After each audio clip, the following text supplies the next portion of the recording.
Here's how this works. We're going to each pick a team who missed the playoffs last season and tell each other and you out there why they are built for success this year. And let's take a look first and remind ourselves, Nate, Tom, and Kyle, who missed the playoffs here. We're looking at it. Interesting teams here, powerhouses, a lot of star power here. Nate, start us off. I'm going with the San Francisco 49ers. A few reasons. One, competition within your division raises your level of play. And I've always thought that, and we know that the NFC West is strong. Two, Kyle Shanahan is a fantastic head coach. And then three, so many guys were banged up last season. I mean, this was the worst we've seen in quite some time. We're talking about guys landing on IR and absolute superstars. Let's just look at this list. The starting quarterback, Jimmy Garoppolo, 10 games missed. George Kittle, of course, we love him here on the show. They're starting young wide receiver, Deebo Samuel. Raheem Mostert, the list goes on. Nick Bosa, who is a beast, as we know. Ford and Tart to bring in. And that's just to name the guys that we know. We're not talking about guys on the back end of the roster, the complementary pieces that landed on IR before, during, and after the season. So I just feel like with guys healthy and the fact that Kyle Shanahan already has a plan on how to take out every team that we consider strengths within this division, San Francisco is going to be back in the mix, and they're going to make the playoffs. I'm going to say the Dallas Cowboys. And it starts there, too, with all the guys who missed time with injuries a year ago. We talked so much about Dak Prescott and the horrific injury that he suffered. But remember, his offensive line was gone even before he was gone. You look at his offensive tackles, Tyron Smith, Lyle Collins, those guys are back. He didn't have his tight end Blake Jarwin for the entire season. He didn't have guys like Leighton Vander Esch and Trayvon Diggs helping out that defense. Then you talk about how good that offense was early in the season. And you remember, they did that without an offseason to learn different aspects of the scheme, even though Kellen Moore, of course, was a holdover.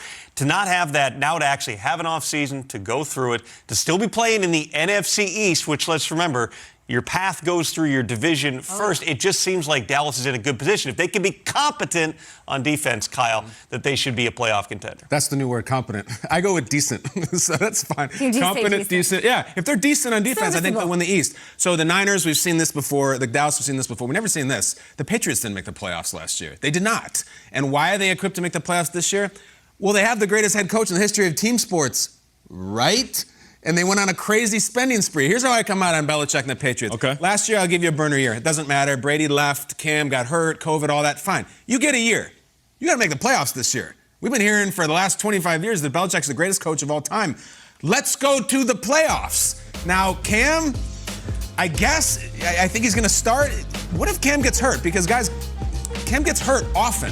Mac Jones is going to come in there and take a step down in the skill position players he has coming from Alabama. I don't love that. And I also think, look, Belichick's about Super Bowls, right? Like, was it about Brady? If they get to the wild card, is it like, great job, Patriots? I don't know. Tom, you brought up a fascinating thing. We've talked for years about Bill Belichick's vessel, his sea vessel, 8 rings. We've had it. He adds to it every single year. And you brought up the point, Tom, that this one will take even more work because should there be a 9th ring, he will have to scrape off the VIII and go with an IX. So it's maybe more expensive. Really big whiff by the Romans with that. I would think so, yes. Cold take from the Romans. I would just say this. Big whiff. I can't envision a scenario where he has 8 rings. The Romans gave us a lot, all right? But I don't know if the numeral thing is necessarily planned, except for the Super Bowl. I will just say this. It's about Super Bowls for him. Belichick has 8 rings is the boat. You don't want to have a boat named 8 wins. And right now, tell me why they won't. Coming after Roman numerals. Wait. Can I go back to something you said? Did you say that...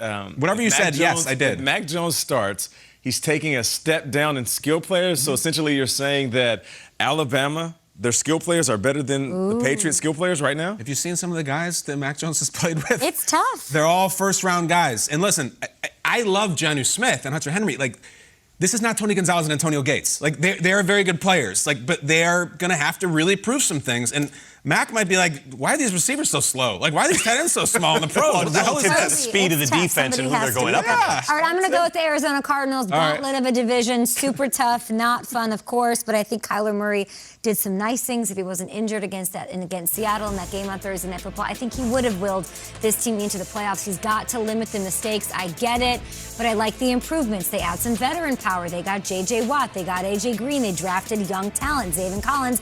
My favorite guy I haven't talked about enough lately. lately, Rondale Moore. Love him, love everything he can do. Explosive young player, dynamic, versatile. And let's not forget, they get Chandler Jones back. We're talking pass rushers here in a minute, talking about medals and who's the best in the league. Chandler Jones, absolutely among the best in the league when he's healthy. So I like what they got cooking, and I think that as an electrifying playmaker, Kyler Murray can definitely get this team into the playoffs this year. Tough division, though.